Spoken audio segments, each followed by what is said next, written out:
Welcome to Personal Development Mastery Podcast. This is another snippet of wisdom, where I select my most insightful moments from previous episodes. Today's snippet comes from vertical development expert Ryan Gottfredson, who talks about the 3 levels of personal growth and how our nervous system and trauma shape our mindsets and behavior. Let's dive right in. There's kind of 3 different levels of depth that we can engage in to do this effort. So I'm going to say that there's surface level efforts, there's deeper level efforts, and there's deepest level efforts. So at the surface level, and in fact, I thought it was interesting as I was scrolling through your podcasts here, as in preparation for this, I'm seeing some podcasts about kind of breathing, resetting your body. The infinity wave was one of these. Calm was a part of this. Ikigai was one of these, right? Yes. So as I'm looking through these, all of these topics, which is interesting, I don't know if you picked up on this, but really all have to do with the being side and not the doing side, right? And so some of these surface level being side efforts are things like meditation and breathing, or self-affirmations are some of these types of things. So these are surface level efforts that are designed, or if we harness them appropriately, they are designed to help us better regulate and become in control of our body's nervous system. And so those are some pretty basic efforts that we can engage in. In fact, when I talk about these surface level efforts, I use the example, and I'm sure many of your listeners are familiar with this book, but I use David Goggins as a primary example. So David Goggins wrote Can't Hurt Me, and also his next book, Never Finished. And in his books, he talks a lot about some of these surface level practices that he engaged in to elevate himself. And so those are some of those surface level exercises there. Okay. The next level, these deeper level strategies, to me, this is where kind of doing mindset work resides. So most people, as we kind of mentioned already, we all have mindsets, but most people aren't conscious of their mindsets. And our mindsets can range on a continuum between being more wired for self-protection to being wired more for value creation. So for example, most people are familiar with fixed and growth mindsets. When we have a fixed mindset, our body is wired to always ensure that we look good. We only want to do the things we know we will be successful at. So we tend to steer away from learning zone challenges. And that protects us in the short term.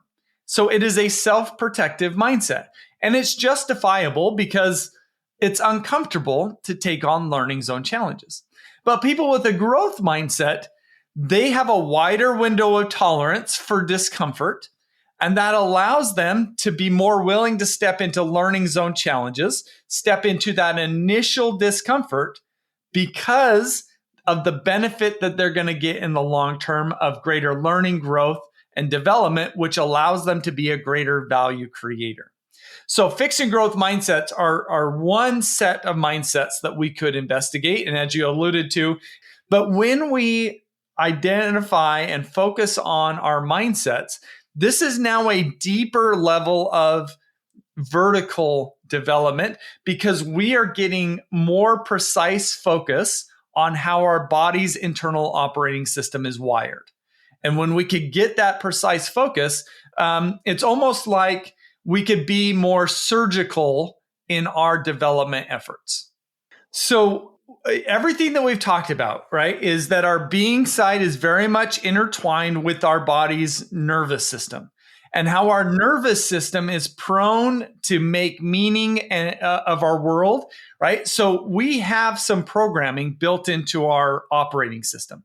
And one of the ways that we can discover our programming is through if-then statements, such as, if I get constructive criticism, then my body does what? Does it get defensive?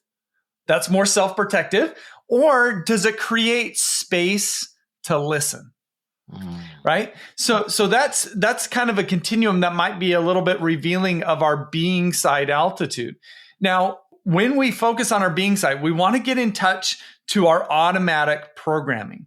Now, what shapes our automatic programming?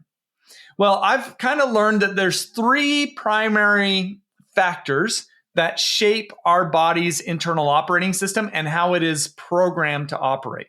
One factor is trauma.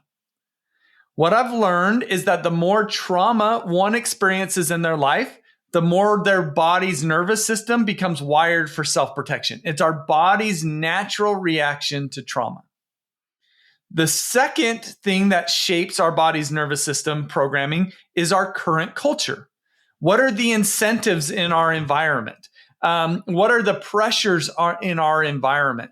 Right. So when I work with organizations and leaders or employees are incentivized to hit certain outcomes by a certain date and to do so better than others, that oftentimes fosters competition that makes people wired more for self-protection as opposed to value creation.